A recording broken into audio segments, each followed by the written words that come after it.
सूत्र की पहले अध्ययन का यहाँ पर सार और निचोड़ सामने रखते हैं।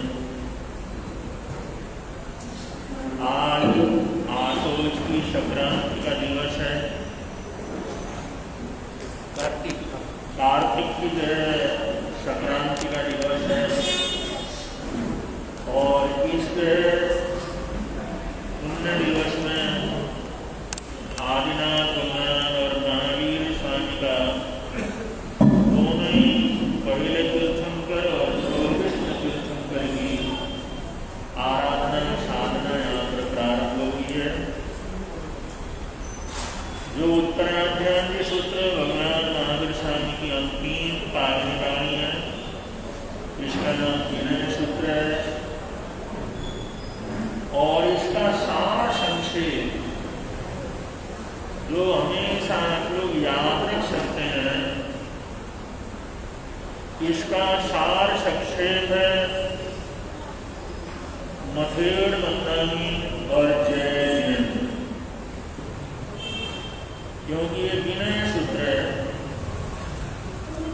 इसमें 48 गाथाओं के माध्यम से विनय धर्म का विवेचन किया गया है और इस अध्ययन के ऊपर एक महीना 40 दिन 50 दिन तक इसकी विवेचना भी चलती है। लेकिन विनय धर्म, विनय भावना, विनय का सबसे पहला लक्षण और सबसे पहला सार संक्षेप है अभिवादन, दूसरे के सामने झुकना, दूसरे का अभिवादन करना। अभिवादन के लिए हमारे शास्त्र में सार संक्षेप में 2 ही शब्द हैं। अगर साधु साध्वी हैं तो उनको मथेड़ मंदानी कहते हैं और श्रावक श्राविकाएं जितने भी हैं उनको जय जिनेन्द्र जी कहा जाता है। ये 2 शब्दों का प्रयोग करना जब भी देखें, जब भी मिलें, संत मुनिराज मिलते हैं, साधवियाँ मिलती हैं, श्रवण मिलते हैं, उनको मथेड़ मंदानी कहा जाता है। और जितने भी श्रावक समाज के लोग श्राविकाएं मिलते हैं, आपस के अंदर जय जिनेन्द्र जी बोला जाता है। बस इतना याद रखोगे, ये पहला अध्ययन संपन्न हो जाएगा। और इसका फल कितना है, शास्त्रकार कहते हैं अभिवादनशीलस्य नित्यं गृद्धोपसेविनः। जो अभिवादन करने वाले हैं, जय जिनेन्द्र करके नमस्कार करने वाले हैं और गुणों का आदर और सत्कार करने वाले हैं, क्योंकि आदर सत्कार का भाव होगा तभी तो जय जिनेन्द्र करेंगे, तभी तो मथेड़ मंदानी करेंगे। तो ऐसे अभिवादनशीलस्य नित्यं गृद्धोपसेविनः चत्वारि तस्य वर्धन्ते। ये छोटा सा प्रयोग अगर हम अपने जीवन के अंदर करते हैं, हमारे घर में हमारे सभी सदस्य अगर करते हैं, कहते हैं चत्वारि तस्य वर्धन्ते, उसकी 4 चीजें हर हालात के अंदर बढ़ती हैं। कौन कौन सी? आयुर विद्या यशो बलम, ये तो आयु की वृद्धि होती है। अनायासी बिना समय के कोई मरता नहीं है, इतना प्रभाव होता है इस जय जिनेन्द्र और मथेड़ मंदानी बोलने का, अभिवादन करने का फल। आयु उसकी संपूर्ण आयु मिलती है।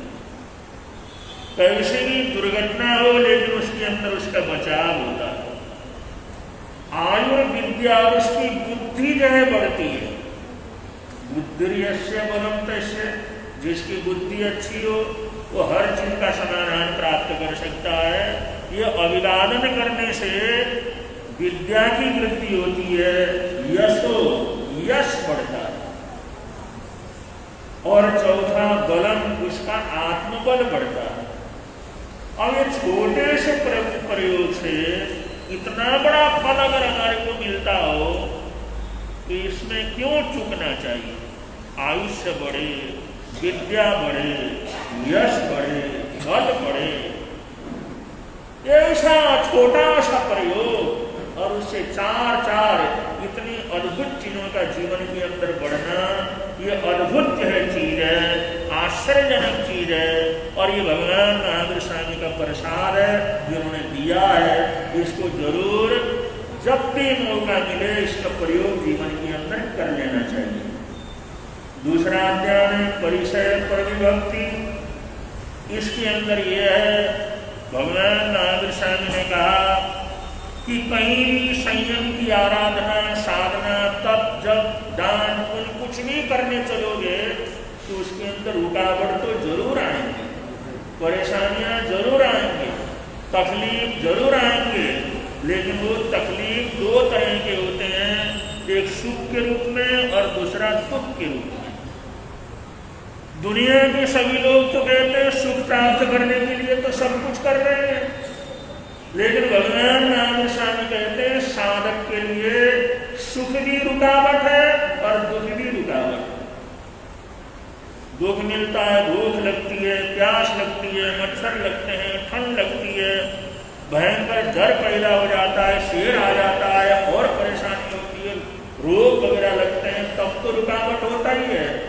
लेकिन बहुत भक्त मिल जाए, बहुत मान सम्मान हो, बहुत साधन देने वाले हो, बहुत सुख देने वाले हो, रोज प्रशंसा करने वाले हो, वहां पर भी साधना अटक जाती है। इसलिए भगवान महावीर स्वामी कहते हैं साधकों को सुख और दुख दोनों को ही परिचय समझ करके, दोनों को ही जीवन का रुकावट समझ करके, दोनों को ही व्यर्थ समझ करके, इन दोनों से बच करके उसको चलना है। दुख से भी बचना है तो सुख से भी बचना है। बचने का मतलब सुख को भी शांति के जय, दुख को भी बड़े आराम से स्वीकार करना है और सुख को भी आराम से स्वीकार करके उससे कोई किसी प्रकार का अभिमान और गर्व जीवन के अंदर नहीं करना, सुखों से भी बचना और दुखों से पार हो जाना।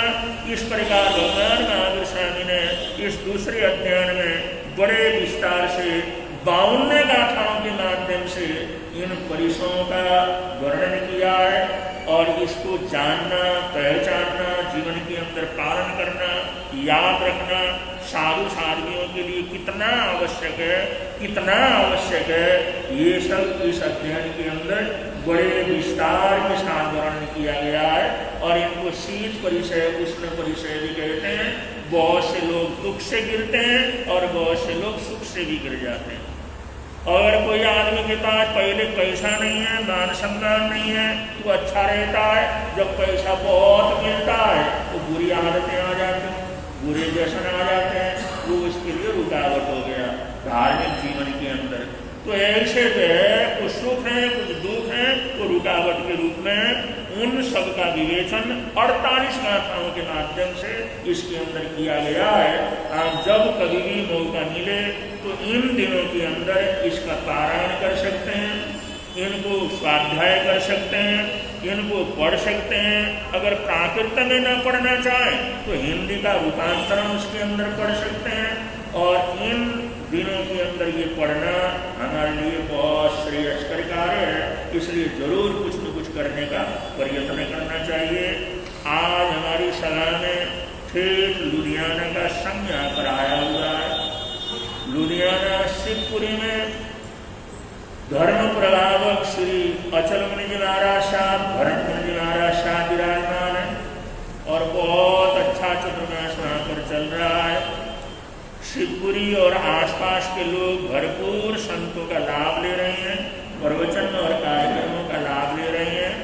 आज गुरुदेव के चरणों में शिवपुरी लुधियाना का संघ, गुरुदेव ने चतुर्मास किया तो उसके प्रति कृतज्ञता प्रकट करने के लिए यहाँ पर आए हुए हैं। अगर बीच में बैठे हुए शिवपुरी वाले लोग अगर खड़े हो जाएं तो सबको आप लोगों के दर्शन हो जाएंगे कि आप लोग शिवपुरी लुधियाने से यहाँ पर पधारे हुए हैं और पंजाब के लुधियाने के औद्योगिक नगरी के श्रावक हैं, खूब धर्म ज्ञान का लाभ ले रहे हैं। सबको बहुत बहुत मंगल कामनाएं, बहुत बहुत सद्भावनाएं और बहुत बहुत आशीर्वाद है। ऐसे आगे से आगे अपने जीवन को आगे बढ़ाते रहें। और दूसरा संघ गाजियाबाद से भी यहाँ पर आया हुआ है।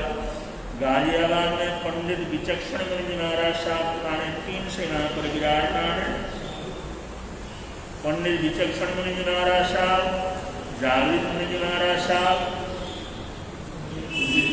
और उदित मुनि जी महाराज साहब 3 संत से यहाँ पर विराजमान है। गाजियाबाद का संगी भरपूर उसका लाभ ले रहा है। अगर पहुँच गए हो यहाँ पर तो आप लोग भी खड़े हो जाएं।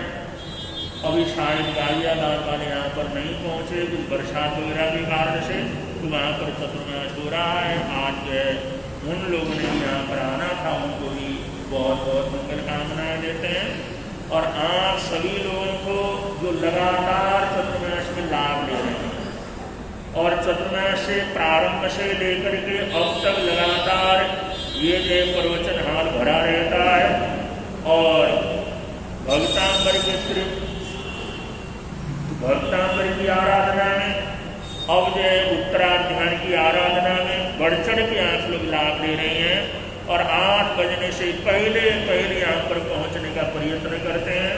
इसके लिए सभी जैन नगर निवासियों को, सभी आने वाले भाई बहनों को और सभी उनको अनुकूलता प्रदान करने वाले, क्योंकि जो घर से घर में रहते हैं, यहाँ नहीं आते हैं, कम से कम सहयोग तो देते हैं। भाई तुम चले जाओ, हम ये बाद में संभाल लेंगे, ये नाश्ता पानी वगैरह सब संभाल लेंगे, कपड़े कुपड़े संभाल लेंगे, तुम फटाफट जाओ।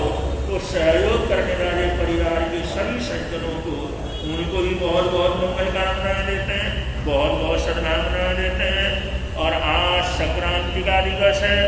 ये संक्रांति आप सबके लिए मंगलमय हो, ऐसी हमारी हार्दिक हार्दिक मंगल कामनाएं।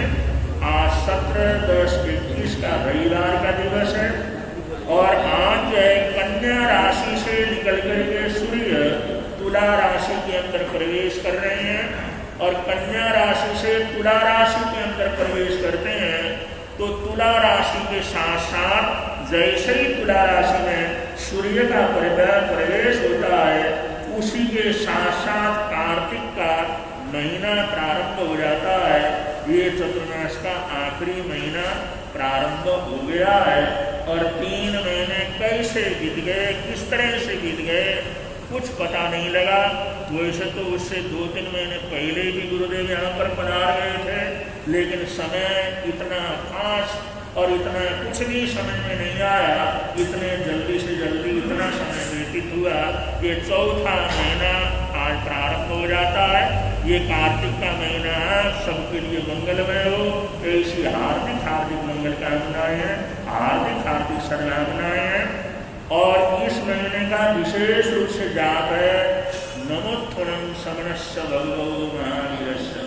यहाँ आप सबको याद है, भगवान महावीर स्वामी का स्मरण है। और ये कार्तिक का महीना भगवान महावीर स्वामी का निर्माण पक्ष है। इसी पक्ष में अनंत संसार को पार करके भगवान महावीर स्वामी ने परम निर्माण को प्राप्त किया था।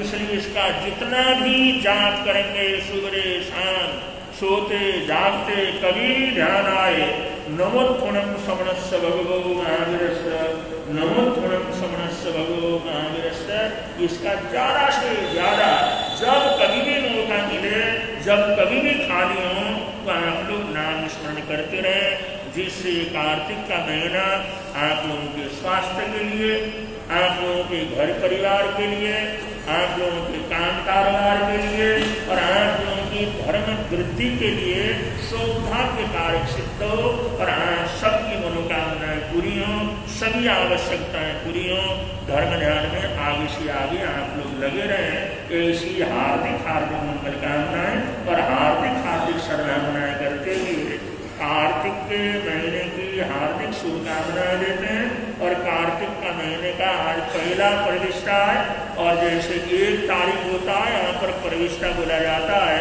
पहला प्रविष्टा, दूसरा प्रविष्टा, तीसरा प्रविष्टा, चौथा प्रविष्टा।